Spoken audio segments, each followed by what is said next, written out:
Well, Manny, yeah, those protests back in 2022 during that unprecedented economic crisis have definitely played a role in how this election is playing out. It's definitely a unique election this year here in Sri Lanka, obviously because it is the first since that crisis. But the way that people have responded is they've become a lot more engaged in politics and really a lot of scrutiny on the government and how their country is being run. And so we've spoken here that are really feeling quite passionate about who they're going to vote for at the election this weekend, or if they don't know who, at least what they would like to achieve. And the really unique thing about this election in particular is that for the first time in Sri Lanka, we have 3 candidates who have emerged as frontrunners. Sri Lanka, much like Australia, has often been, a two-party country going back and forth between 2 parties, but this year we also have a 3rd candidate very much in the mix, and I think that's a representation of how passionate people are feeling about politics in this country, but also perhaps a fractured political sentiment. One political expert that we spoke to yesterday has described Sri Lanka's social contract as being in pieces, and that this election will hopefully bring some serious systemic change.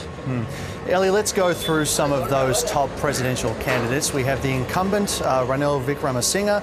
We have the nephew of Gotabaya Rajapaksa, who's also in the running.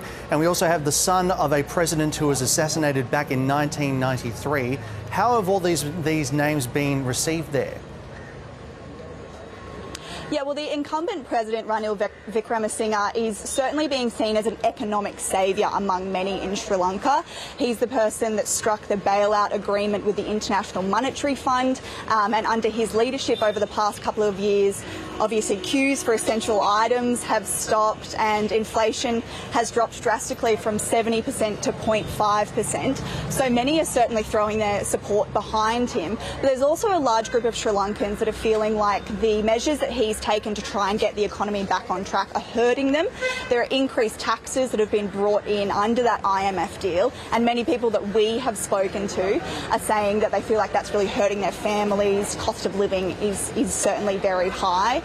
The other 2 front-running candidates are the opposition leader Sajid Premadasa, and also this 3rd candidate that has emerged, who's the leader of a leftist alliance, Anura Kumara Dissanayaka. He's campaigning on sort of this anti-corruption, anti-establishment basis, and he's hoping that a lot of that sentiment that grew during the 2022 protests has still continued, and that will get him a lot of votes. And then also, as you mentioned, the nephew of the former president, Namala Rajapaksa, is in the running. He has not really been a major character in this election. It's very much more been about those other 3. But given that, that family is such a political dynasty here in this country, having that name on the ballot sheet will certainly be sort of a temperature test of how Sri Lankans are feeling about that family, and I think for his family members about whether it might be safe at some point for them to try and re-enter politics. Finally, Ellie, just on that point, it was younger people who pushed for Sri Lanka to shake things up back in 2022. Who are they likely to vote for in this election? Are we likely to see them go in a completely different direction and take Sri Lanka in that completely different direction? Yeah, certainly back in 2022, there were so many young people that were out in those protests, camping out for months in Gorface Green here in Colombo, and then being a part of those thousands of protesters who entered the presidential palace. Viewers might remember, those scenes of people swimming in the pool in the palace, sleeping in the president's bed, that sort of thing. But it wasn't just young people. I mean, that economic crisis hit everybody so hard, every Sri Lankan, even if you came from a financial background or you were an older, more established person. If you still couldn't get your fuel and your gas and your essential supplies, it still hit you very hard as well. So there were a lot of, people from broad backgrounds who were protesting.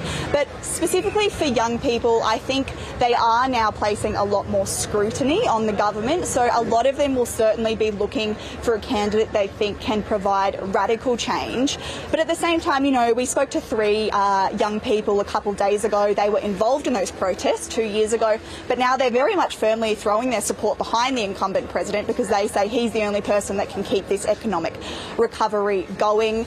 The other 2 main candidates have promised that they will renegotiate that IMF deal, still work within its framework, but, you know, they'd like to make some changes. So some people are certainly worried about that, and that might sway their vote. But I think the one thing that certainly will probably unite most Sri Lankans is everybody's on the same page and that they don't want the economy to go back. They want the country to continue its path forward. So there is, you know, probably some significant change on the horizon, regardless of who is elected.